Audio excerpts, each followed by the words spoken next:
Going back to another episode, of Nothing Agreed. Back with the boys. Baron, you always know I'm gonna ask. Can you finish it for me? How we doing today? Hey, how we doing today? How we doing, man? Doing good. How are you? Hey, I can't complain. Hey, you know what I can't complain about? Hmm. Wi-Fi and technology is always undefeated whenever you need it not to be. That's all I'll hmm say. Okay, it's Yeah, always undefeated. that's why we're So on Zoom today for our visual yeah, fans. You guys like to watch it. I don't think there's a lot of them, but for you guys, sorry, we don't have our for the lovely goats, man, for the present. goats. That's what We you don't meant to have our say. lovely presentation set up for you today. We have a For the Zoom goats. meeting, but that will not deter us. We've got some stuff to talk about. We've been gone a while, a little longer than normal, so let's just jump right into NBA free agency. We're just going to cover some of the more important, bigger things that's happened. And right off the gate, Damian Lillard waved off the Bucks. I know that was the big shocker for everyone, kind of. Seems like they're done blowing it up.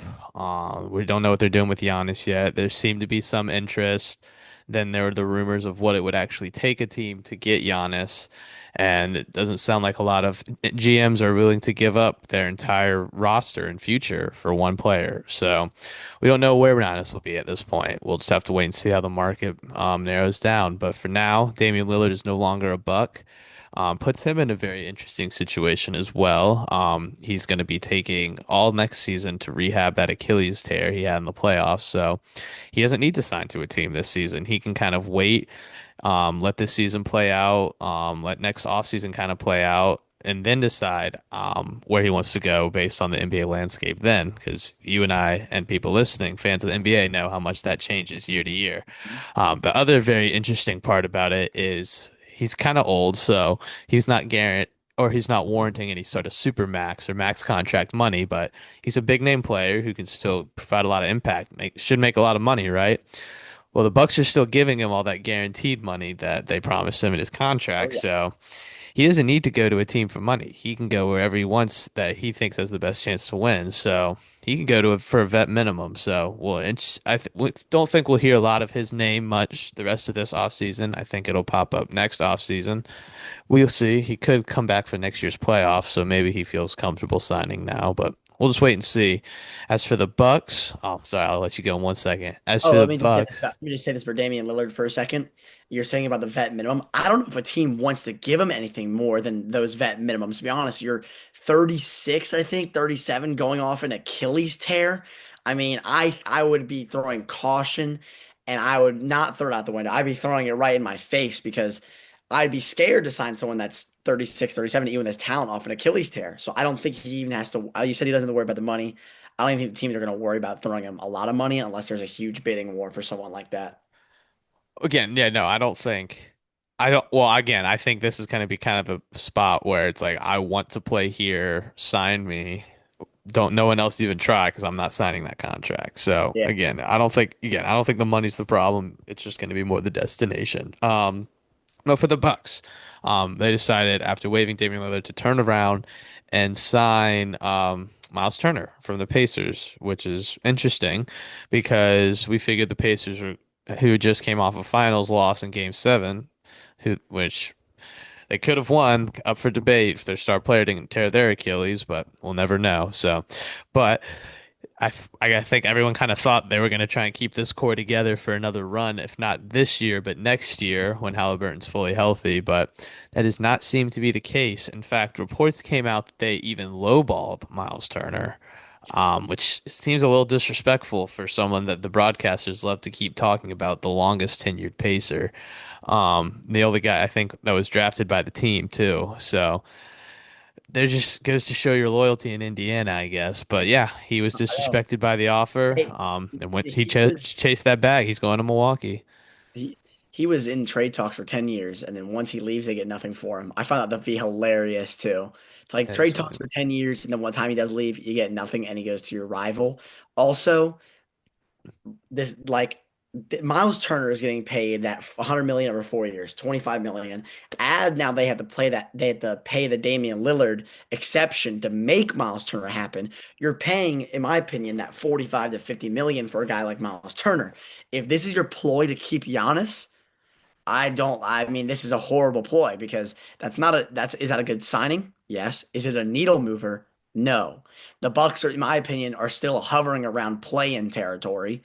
And if I'm the Bucks, the only reason I'm not trading Giannis is because I don't even know my picks anymore.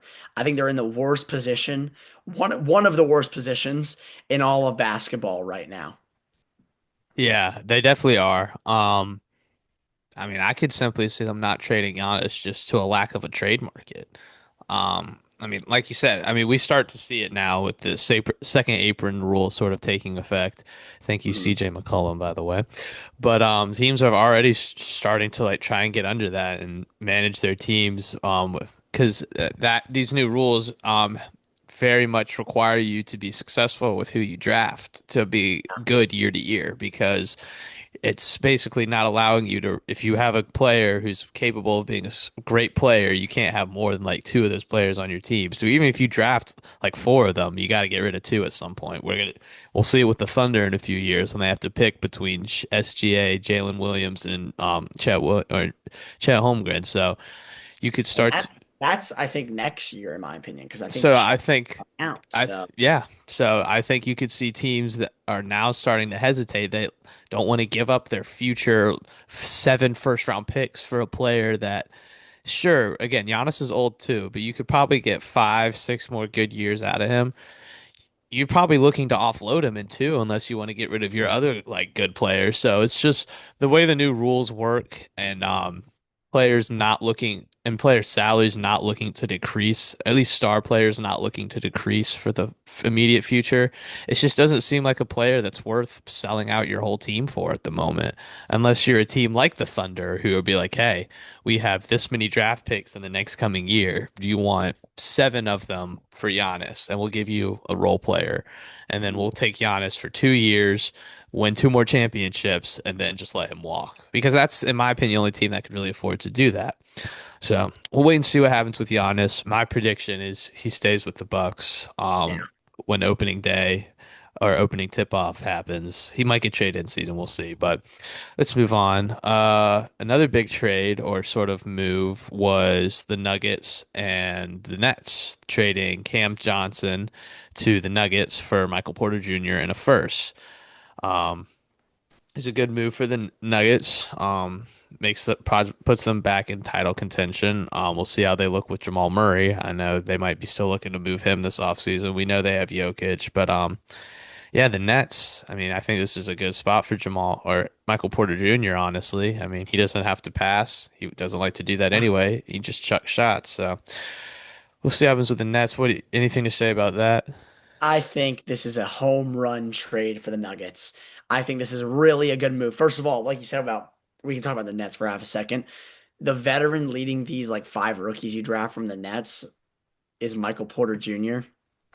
You know, I'm gonna say, but I don't know if that's the best player to have mentor. But let me drop over the Nuggets. I think this is a home run trade for them. First of all, you get a guy like Cam Johnson, who's on less of a deal and had to pay than Michael Porter Jr. I know you give up a 2032, but who cares when you have the best player, arguably the best player in the league right now, Nikola Jokic. You get a guy who is very similar to MPJ when it comes to shooting, but a much better defender, or at least an upgrade of a defender. Just the only thing I think he's worse at is rebounding. Other than that, you get a guy who's better, just a little bit better on the shooting splits, a guy who can stretch the floor as well, who isn't going to chuck up the shots like crazy, and is a better defender. I think this is a home run trade right here for the Nuggets. Yeah. Yeah, we'll see how it works out for them this year. The West is going to be pretty challenging based on these squads. I mean, look, D'Angelo Russell's staying in the West, so Mavs, watch baby. out. Mavs. Wait, Go. wait. You bring up the Mavs, right? Yeah. We can talk about it maybe later about their chances in the West, of course, with the draft that they had. Of hmm course, everyone knows who they picked.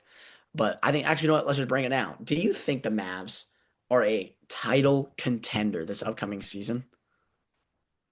Um, Kyrie Irving's gonna have to come back and play the same way he was the last 2 years, and Anthony Davis is gonna have to stay consistent throughout the year. Those are the only two things that happen. Yeah. I mean, if Cooper Flag pans out the way people are saying he is, you pair that with two NBA champions already. I think that's easily a title contending team. Yeah, we'll just have to wait and see how it kind of pans out. I mean, I wouldn't say they're going to be the favorites to come out of the West, but they're certainly talented enough to compete for a title. But we'll get to the draft here in a minute. Any other big free agency kind of moves, trades before I let you take your little moment? We know the Nuggets, not the Nuggets, the Celtics are blowing their whole team up. DeAndre Ayton signed with the Lakers today. I think that's the other big one. The Lakers finally get their center. We'll see if DeAndre Ayton works out in LA. He didn't work out in Phoenix or Portland, so we'll see if LA can be his home. But Brooks, take it away and talk about your team because I know you're ecstatic about it. Okay, for all the times that you've ranted about your teams on this podcast, Yeah. whether it comes to the Eagles, whether it hmm comes to the Sixers, Not that even many times. Mainly yeah, the even Eagles. sometimes the Phillies, but even the Eagles, yes, you're right. It's Let me mainly the get some Eagles. time with my Atlanta frickin' Hawks, okay? Well, if they win the finals, then yeah, sure. Okay, we're not winning the finals. I got that. Okay, but this is the first time I can be excited about a Hawks team in a while. In a while, where I'm truly excited. Starting five: Trey Young, Dyson Daniels, Zachary Reese, Jalen Johnson, and maybe Kristaps at the five or Nyeka at the five. I think it'll be Kristaps. That's a solid team right there. Defensively, Nikhil Alexander Walker comes in. We only had to give away a 2027 second round pick to acquire his services in a sign and trade. The defense on this team, right? If you plug in instead of Trey, you plug in Nikhil Alexander Walker, you're up 3 or 2 with a defensive possession. I like everybody on the floor. I like it. So this team has a lot of defensive upside. If Zachary Reese can continue what he was doing in the second half, put the ball in the damn hoop, Jalen Johnson returns to all-star form. Trey Young's Trey Young. Dyson Daniels is putting up close to the same numbers defensively and offensively. I think this team is a top four team in the East. I think it is. I think it is. I think it is. I think it is, Baron. And I think they can even make a play at the Magic. I think they can. I think this team is good enough. Look at the smile on his face. You have not seen this man this happy for Atlanta sports in a while because they always let me down. But right now, I mean, I'm history's up. gonna repeat itself, but I'm up. Let me be happy. This all new right, GM is whatever. cooking. He's Whatever. cooking. Okay. Okay, sure. All right, Terrence well, Capella is off my team. yeah, So there you go. All right. That's free agency, that's trades. Now we can talk about what we wanted to talk about this whole week. Week ago today, NBA draft. No surprise with the first pick. We already talked about it. Nico Harrison does not fuck this up. Cooper Flag goes to the Mavs, although that was his yeah, plan the Cooper. entire time. I mean, we all saw his big ass smile on draft night. He was cheesing from ear to ear. We were looking at all 32 from that man, Nico Harrison. So his deal with the devil was complete. He landed Cooper Flag, and yeah, I honestly, as weird as this sounds, this Mavericks team now, I think, has a better chance of going to the finals than the Mavericks team last year that just came off a finals appearance. So we'll leave Mm, that at that. And talk about that as the season begins. But pick two, another no surprise. Dylan Harper going to the Spurs. I think the only sort of question around that pick was were the Spurs going to keep Dylan Harper with all the talent they have at guard? But I mean, De'Aaron Fox, I don't think they see as a long-term player. He's kind of getting on the older side, as crazy as that is to think about. He's about to enter year like 10, I think. yep. So, yeah, I think this is a you take the best player available. Dylan Harper certainly has the talent to be the number two player. Yeah, and I don't think you messed that up unless they wanted to trade it. And that's what everyone was saying, Brooks. The draft really started at pick number three that my 76ers had. And I'll say this, right? Because actually, Here it is. before I talk about mine, I'm gonna be generous and actually let you talk about your draft, your Hawks draft. I'm gonna say it. I'm gonna continue the train. I think the Hawks had a top Yeah, three go draft. for it. Yeah, I, go I think for they it. had a top three draft. I don't think they had the best draft. If I had to give a grade for the best draft, I actually might throw it to the Spurs. I think the Spurs made two amazing picks. I think Dylan hmm Harper, in some drafts without Cooper Flag, is a number one overall pick talent. The only hmm thing is they have three guards and De'Aaron Fox, Dylan Harper, Stephon Castle, right? They'll Rookie of the make year. that. They'll make it work. Someone's They'll got to make it come off the bench. Spurs. It's the Spurs, but we'll see what happens, right? We'll see what happens. I think Dylan Harper's a great pick, and even 14, they selected a perfect option. I think the Spurs made a great pick. You're gonna let me talk about my Hawks. I'll talk about my Hawks. 13, going down to 23, we get the New Orleans or Milwaukee favorable selection of 2026 next year. The Bucks, if they trade Giannis, are going to be in the dumps, which I don't think it happens. But well, again, like we said, they might be a play-in team. The Pelicans, I don't know, are good enough to come into that West and really make a run. So I think we're hovering another lottery pick right here. At honestly, at worst, I think we automatically get a lottery pick for next year just to fall down 10 spots and take a guy who some people had. If it was in the lottery, I'd be a little concerned. But around the lottery area in Asa Newell, also bringing a dog back home. So I think we did perfect in this draft. We got an extra draft pick, and it's a good one at that. It's a really valuable one. All right. Well, the reason I wanted you to talk about that is because before I talk about my team's a little more related to the overall drama of the draft. Picking Yes. third, real start of the draft, right? Um, Ace Bailey was probably the third best, I'd say, talented player in the draft.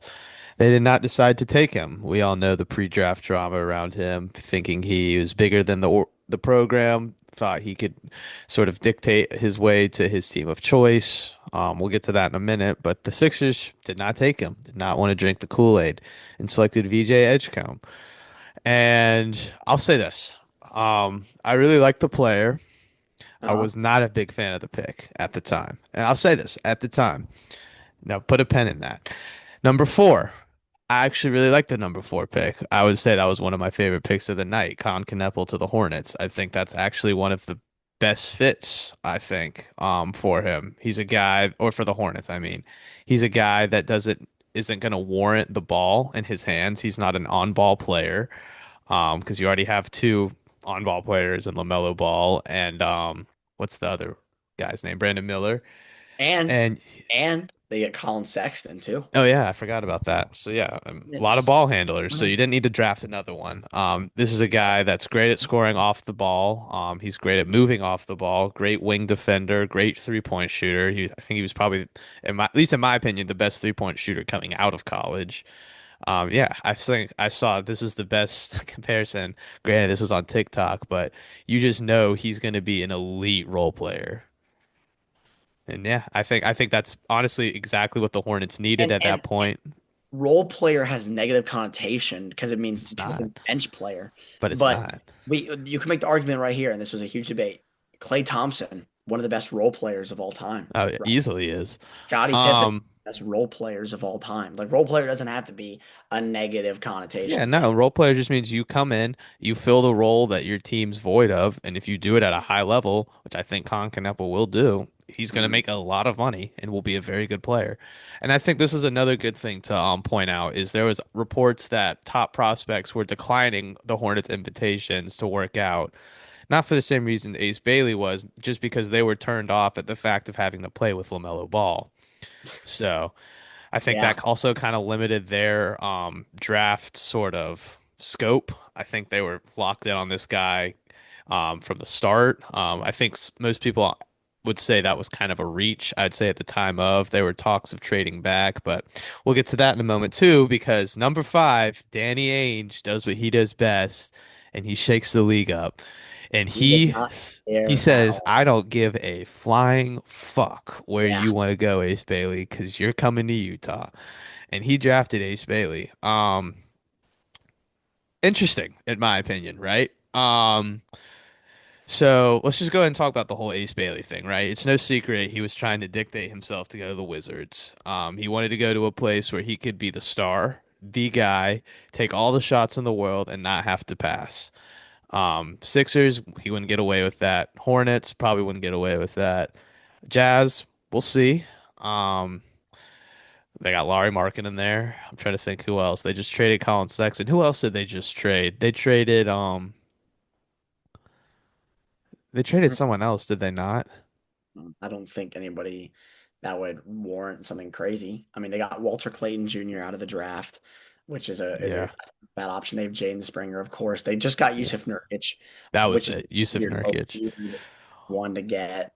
But Well, like they have, I'm kind of confused why they're beefing up for so much size. Anyway, I don't know too much what the Jazz are doing. Again, I don't think the Ace Bailey pick's bad. Um, his upside is ridiculous. I'm one of the believers that think if he truly does put his head down and works on basketball, he will be the next like Kevin Durant, Paul George, and that's also a little curious why I didn't think the Sixers wanted to draft him because they had the perfect mentor for him already on the team. I think Paul George would be great for his development. They're the same archetype, same play style, same almost everything. But in hindsight, so this is what I meant when I said I didn't love the pick at the time, right?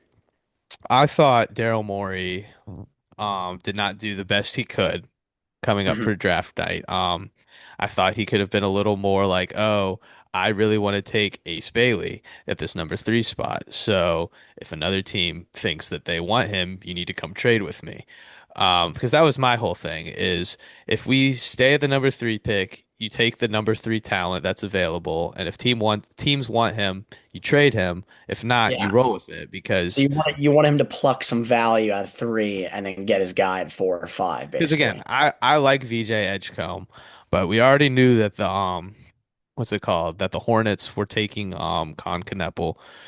So you could have traded back to 5, maybe even to 6, maybe gotten another good player to come off the bench, help maybe even start, get some threes, play some defense, and still taking VJ Edgecombe if you still felt really highly about him. And again, this is no knock to VJ Edgecombe. I think he's a great player, and I'm really excited for him. I think he's going to be good.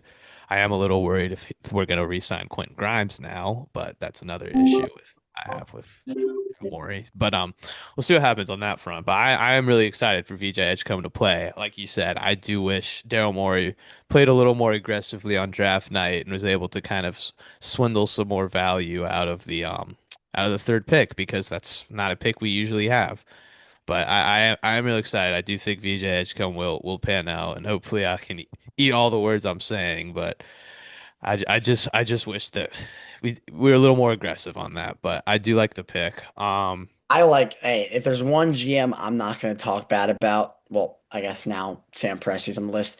Danny Ainge. Danny Ainge, I will not talk bad about. I think this is honestly a good pick too for the I Jazz. think it is. And if people are saying Ace Bailey's a loser of this draft, I think his word is a loser. I think where he is honestly not a bad place to be. And I know the Jazz are not going to be good. And I know it sucks for sometimes for guys that have winning mentality to be on a team that's going to suck. But I honestly think I like Ace Bailey as a player. I think Jazz will be one of the better teams for him to be on in that top 5, 6 range. That Hmm. Sixers one, like you said, with Paul George developing him, I think that could have been awesome. But for all the Hey, other teams that had an option, they can trade for him. That's yeah, kind of true, true. But for that all is. the teams that had an option, I think the Jazz is still a really good place to be. I do think the Jazz are going to make a trade for Paul George. Also kind of my personal hope, but I do think. I mean, I don't know. I feel like you have a guy who's getting older and expiring on an expiring contract in Lowry Markkinen, who is not going to want to stick around on the wrong side of 30. So what's the point of keeping him now? So he may be on the move. That was when they moved off of Colin Sexton and they brought in Nurkic. That was kind of my first reaction Yeah. was how much longer does Lowry Markkinen stay here? So we'll see what happens. The Jazz would be a perfect team to. That was kind of my whole thing is be like, if you guys want Ace Bailey, we will give you Paul George and the number 3 pick for the number 5 pick. Just take this contract off our hands. You take Ace Bailey, we'll take VJ Edgecombe. You have your guy to develop him. We've got our guy and a lot of free money to spend in free agency, and we'll go beef our team that way. But I'm fine with it. I think the Sixers actually do have a real shot, kind of like you do with your Hawks, the East being wide open. We just have to hope that Joel Embiid is fully healthy, but he had a season to rehab, so he should be. Move on though. Pick This 6 was Trey Johnson. Pick 7 was that years. Fears? Was that Yep. Jeremiah Fears? Pick 7, and I don't remember the picks after that. I remember a few here and there, but I think it's best to do this, Brooks. Mhm. I already talked about Con Kneppel. What was your favorite pick in the draft? At least in the Ooh, first round. my favorite pick. Um, I mean, the obvious answer, and it's gonna sound stupid, is Cooper Flag. I genuinely, it's the stupidest answer. But I like if I had to pick somebody that's if I had to pick someone that's not, of course, him. I'm gonna say I think the Suns taking Yeah, Kalama, that was right? gonna be 10. mine. That was 10 gonna be with center. mine. I think that was a good pick. Rich, of course, the video of Rich Paul getting his guy where he wanted to go. And I know the Suns just got Mark Williams as well.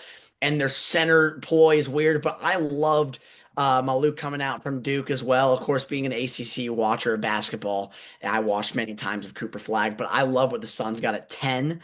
And I think that's a good pick as well. I know I think also, I think the pick of Cedric Coward 11 to the Grizzlies as well, 10-11. I think that was a really good one as well. I like Coward going there as well, of course, from Washington State. But let me say this, and I know we're going from winners picks.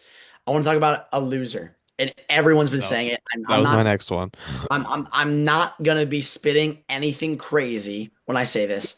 I think you can make the argument that the main loser is the Brooklyn Nets. I Yeah. think you can make that argument. And the reason why is because they picked five guys. All five were, in people's eyes, reaches at the time. You're hoping you strike gold, which can happen. Yeah, you had five damn first round picks. It can happen. But now you got five first round picks, right into your team, right?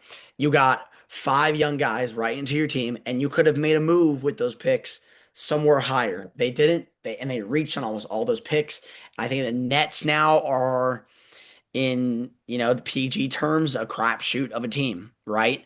And I think they are one that is not gonna really, make me too happy. I mean, they go with Nolan Trier at 18 for France. They go with Igor Demin, right, from BYU at Yeah. 8, right? They're getting guys that's like, is this really the best pick in this position? So, yeah, I think the Nets are a team that you go, I don't think they had the best draft. So, hmm Another, I'd say, I guess, I don't know if you could call them loser yet, because I know they think they've struck gold, but we'll wait and see. oh, But the yes. Blazers had a Yeah. massive reach. I know I'm pretty sure most people have seen the meme. This guy got drafted in the stands, but I'm not even gonna attempt to say his name. But the Chinaman that was projected to go Yeah. kind of late second round too. I think he was like in the mid 50s was where he was projected to go, He was was selected in the first round. he was practice 46, if I'm not mistaken. Okay, I thought it One. was 56, but still late pick. That's a mid second round pick. Um, and again, we talked about this last episode how second round picks in the NBA are almost worthless. There's only been one MVP second round pick in the history of the league. And the best second round picks, some become starters for a couple years. That's just how it goes. So for a reach this high, you really have to be confident. And I did see a report from another league exec that was not a part of the Blazers describe him as the Chinese Jokic, sort of like the next sort of Yes. Jokic big man. Yes. So maybe that's what the Blazers think. They found their next franchise starter, but I think what yeah. people need to understand is Jokic is a one in a lifetime player, like once in a hmm lifetime player. So are you going to land someone like that? I don't think so. But did you hear the reason why the Blazers took him? It's because they thought he's could be the next franchise guy. And he had a workout, right? And the people loved his workout. And when he played open scrimmage, they loved his open scrimmage and his footwork and what he could do with a big man for his height. I this is very far in the past, so it's not the most recent example, and it's not the best example for where the pick was. But Darko Milicic, everyone loved his workout. Everyone loved what he could do in the open scrimmage. When he got to the NBA, he absolutely flopped. I know that's the number 2 pick in the draft, and I know this is 16 as well. But international prospect who had a great draft or a great workout, a great scrimmage, gets overhyped and picked this high. He was also in that mid 40s big board. I didn't think he'd get to take until the second round, and he goes 16. I mean, literally, yeah. I mean, I know it is a meme, but he was drafted in the damn stands. So But it's the just only thing I like, say is the winner is Young Hansen. It's him oh yeah, and yeah, he is the winner. Rich Paul. Rich Paul works his damn magic once again. Gets his guy where he wants a 10, 16, gets Hansen to go to the Blazers. I mean, dapped him up in the damn stands. Well, it's like there's a reason that a guy's ranked 46th in terms of draft prospects. You have all of these different experts from all these different organizations and teams and whatnot kind of unanimously saying, yeah, this is kind of the range this guy sits as a prospect. I don't know how the Blazers front office, after one workout, one open scrimmage, a small sample size of this guy, be like, yeah, these guys are fucking idiots. They don't know what they're talking about. This is the next franchise changing player. I'm sorry. And again, I get that, like you said, Jokic is a one of one player. No one reached for Jokic, right? He was kind of drafted to be like, oh, you're gonna come in, give us some minutes in the summer league. If you play well there, you can fit into our 15-man rotation, juggle between that and the G League. If you play well there, then we'll see if we can slide you into the backup center role. And then he just blew everything out of the water from Well, there. I mean, well, it not even wasn't. that. It took He what, like, didn't. what was it, Yeah, 5 years didn't before blow he anything even, out the water. If you yeah, remember back in the day, it was who are you taking, Jokic or Nurkic? That's what it was. They're both on the Nuggets at the time, and yeah, the you're Nuggets right. picked Jokic. I think it's because of age and because of what he could do offensively. I mean, Nurkic was way better at that time on the defensive side of the ball, and Yeah, he no, was you're the right. starter. So Yeah, no, yeah, you're right. No, it took about 5 years for Jokic, I'd say, to become like what he is now. So it's like, yeah, you're right. Truly a one of one kind of player. And I just, again, I don't see how a guy who people unanimously say, yeah, this is his talent range. These one genius franchise, like, yeah, this is the guy. And again, Portland also has a terrible track record of running their organization. So I don't think we need to have any time to think. I think this is a terrible pick. I don't think it's going to work out. So, yeah, that's what I have for the draft so far, and I guess we'll have to see. all right. Well, if that's all for the draft, I'll hand it over to you for this week's episode or edition of Brooks's Bombs. Brooks's bombs coming in, and today we're going to be talking about something that Baron will never have any idea what we're talking about until I had to bring it up. He has no idea what I'm talking about, and that is the Club World Cup. It's something Baron will probably never ever care about, but the Club World Cup is happening, and one thing that we can say is two things are wrong. First of all, the attendance, and second of all, the damn conditions. The attendance is horrible. It's about 50% to 55% filled for all the best club teams in the world coming to the United States. Second of all, Baron, let me just say this. Imagine Mm-hmm.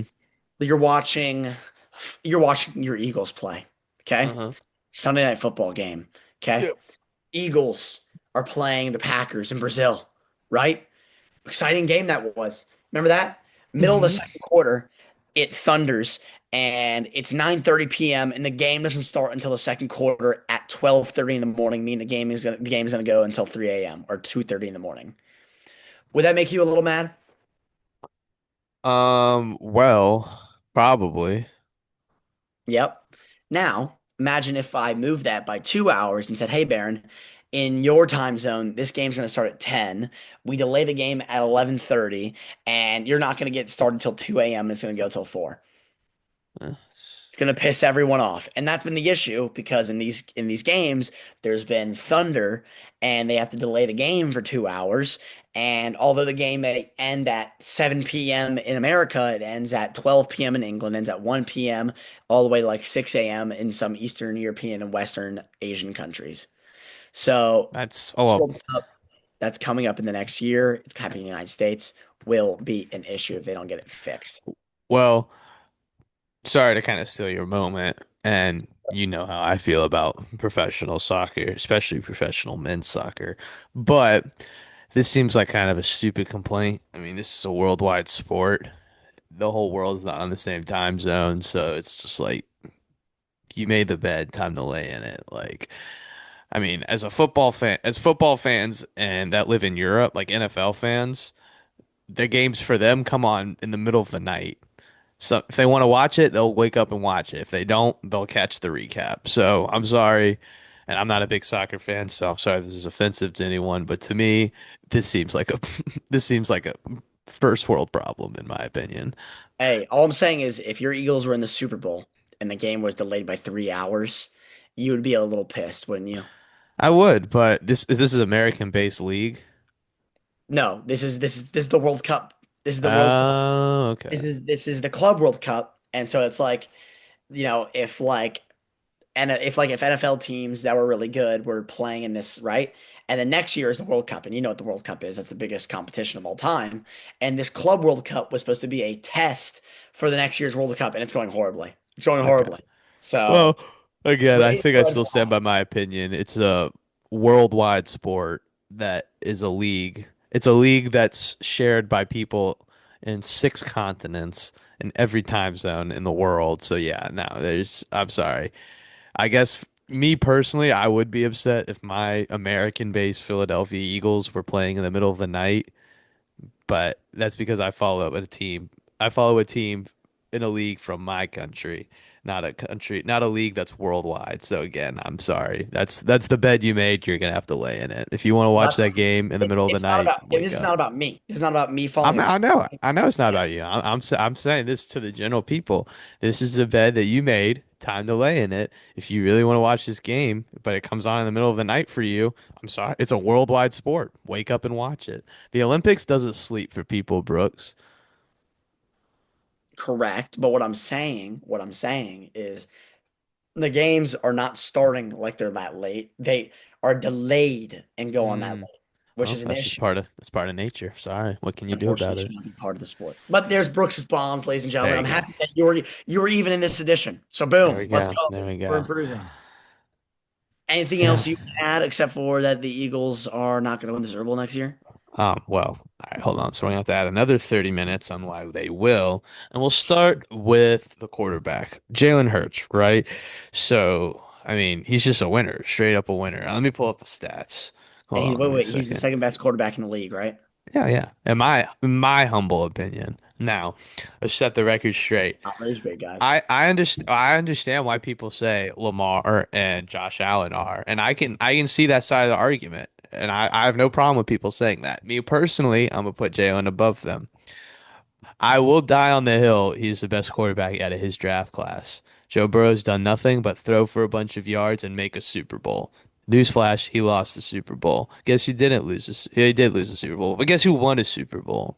Exactly. Case case closed. Jalen Hurts is better than Joe Burrow. I'm tired of hearing that. You can end it. All right.